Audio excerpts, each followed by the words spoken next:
Olá, floratas de Deus, sejam bem-vindas. E a machaiada também vem aqui estar conosco um pouquinho nesse momento, onde nós vamos falar de uma coisa assim linda, coisas do sobrenatural que são de uma beleza fantástica. Bom, primeiro eu gostaria de falar para vocês. Acabou aquele negócio de ficar lendo no caderninho. Gente, vou contar pra vocês o segredo. Eu nem trouxe meu caderno amarelo aqui para poder mostrar pra vocês. Foi uma benção meu caderno amarelo durante todo esse tempo. É porque o meu óculos estava remendado com fita isolante ou então com durex. Então não podia aparecer aqui com aquele óculos, né? Aí eu tinha que escrever em letras garrafais para poder conseguir ler o que estava escrito, as minhas anotações. Agora, olha, divas, que coisa maravilhosa. Podemos conversar e lermos assim diretamente, né, da palavra.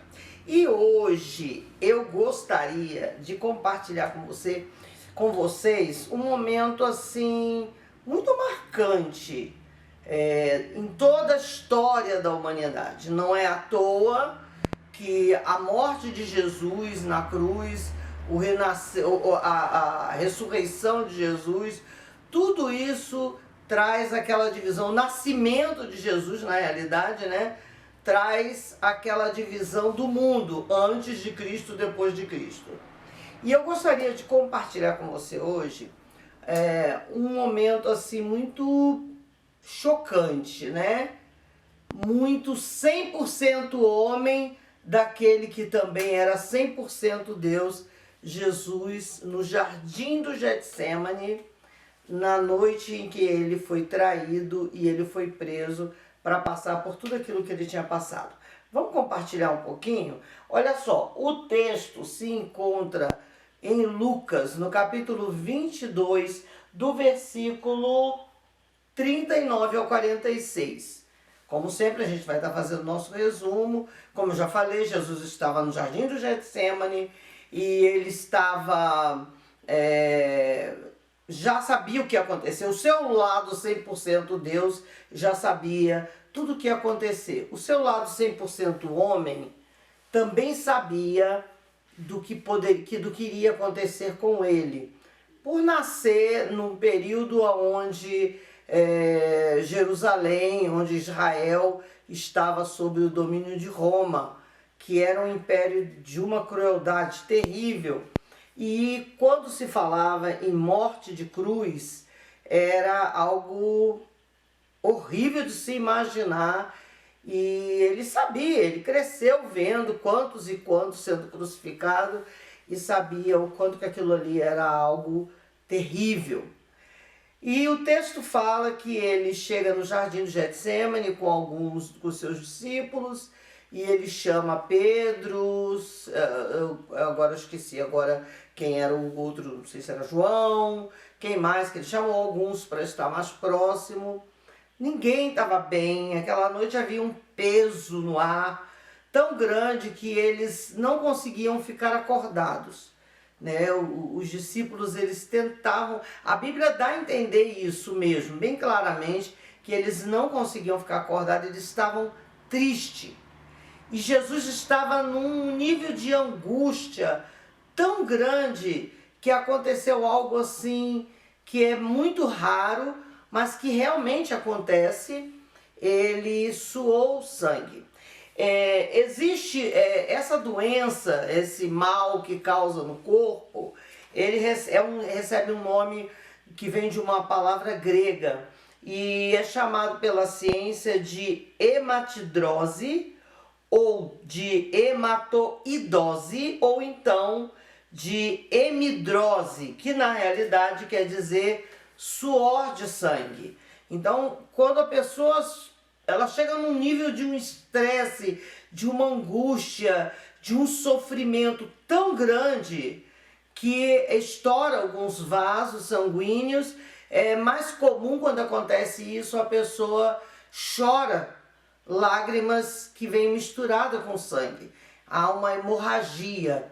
E era o que aconteceu. Então, a palavra diz que ele chegou a esse nível de estresse, tanto que quando ele faz a oração e ele fala com Deus que se fosse possível que afastasse dele aquele cálice. Mas como ele sabia o motivo, o seu 100% Deus sabia o motivo pelo qual ele veio, se fez homem, e a necessidade, a importância para nós dele passar pelaquela situação, daquela morte, que é por onde nós temos como buscar a salvação da nossa alma, através de arrependermos dos nossos erros e entregarmos a nossa vida totalmente na mão de Jesus. Então ele termina falando, mas que não seja a minha vontade, mas a sua vontade. Mas vocês sabem o que chamou muito a atenção quando eu estava lendo esse texto? Aí, ainda nesse texto aí, no versículo 43, aconteceu algo lindo, que vem provar para mim e para você que, a despeito de tudo de ruim que muitas das vezes nós podemos passar, como não falar de coisas ruins, né? Com esse tempo tenebroso que nós temos vivido, o versículo 43, parece assim que ele estava quase que abandonado, ele estava numa situação ao ponto do lado humano dele pedir a Deus, sabendo o motivo pelo qual ele estava ali, para pedir a Deus que fosse possível, que aquilo ali mudasse, que alguma coisa acontecesse e não fosse necessário ele passar pelaquilo. O versículo 43 diz assim: e apareceu-lhe um anjo do céu que o confortava. Tem algumas versões que diz que esse anjo veio e colocou a mão no ombro de Jesus.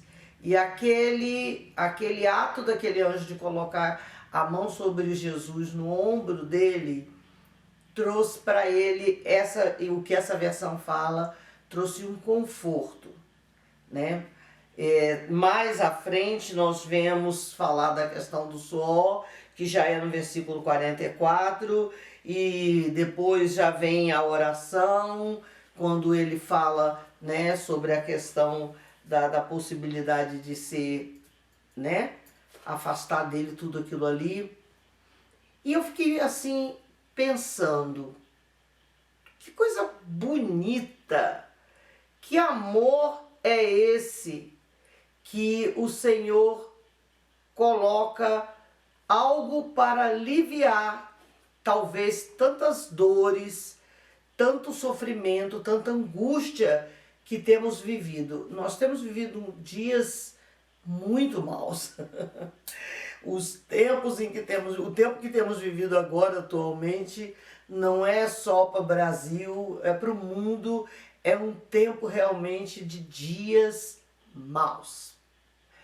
E o Senhor Deus, Ele não vai nos deixar em nenhuma situação, por mais complicada, cruel, tenebrosa, assustadora, pavorosa que possa ser, sem nos dar um conforto. E aí, quando eu estava lendo, eu me lembrei de um outro texto que se encontra lá em Romanos, no capítulo 8, no versículo 17, que diz assim: e se nós somos filhos, somos logo herdeiros também, herdeiros de Deus e co-herdeiros de Cristo, se é certo que com ele padecemos, para que também com ele sejamos glorificados. Se naquele momento, né, Deus mandou um anjo para que confortasse Jesus, e se a palavra lá em Romanos diz que com Cristo nós somos co-herdeiro, ou seja, nós vamos compartilhar dos momentos ruins, como foi aquele momento ali no Getsemane, mas nós vamos compartilhar das coisas boas. E o que isso faz com que eu e você possamos pensar em tudo isso, todas essas situações, todos os momentos difíceis, que não há um momento que como cordeiros de Cristo, nós não teremos alguma coisa para nos sustentar, nos fortalecer e nos estruturar nos momentos difíceis. Há um anjo que ele vai vir no teu momento mais difícil. Talvez eu não sei o que você possa estar nesse momento triste, abatido, preocupada, chorando, com medo. Eu não sei qual é talvez a situação, mas eu quero dizer algo para você. Talvez para você que ainda tem chorado a perda de alguém, talvez para você que descobriu alguma coisa, alguma notícia não muito agradável em questão à tua própria saúde, talvez porque você está passando por um momento muito complicado no teu relacionamento, na tua vida financeira. Eu gostaria hoje, com muita leveza, dizer para você que se você confiar e acreditar que você é cordeira com Cristo, que as mesmas coisas boas e maravilhosas que Deus trouxe para ele no seu ministério, nos momentos que ele era como eu e você, humanos. Naquele momento ali do Getsemane, tão complicado, tão assustador, tão temeroso, Deus também terá um anjo para tocar o meu ombro e o teu ombro também. Então, lutas, nós podemos passar por elas, mas nós temos que ter a confiança que Deus tem algo separado para nos sustentar. A palavra de Deus diz que o Senhor, Ele não dá para mim, nem para você, nem para ninguém uma luta que seja maior do que as nossas forças. Todas as dificuldades que possam vir, todos os momentos complicados, pesados, que possam surgir na nossa vida, eu te garanto, porque eu creio na palavra de Deus, do primeiro versículo de Gênesis ao último de Apocalipse, então eu creio quando ela diz que não serão maior do que as nossas forças. Pode parecer basicamente sem solução, mas eu quero dizer para você que há solução. Sabe por que há solução?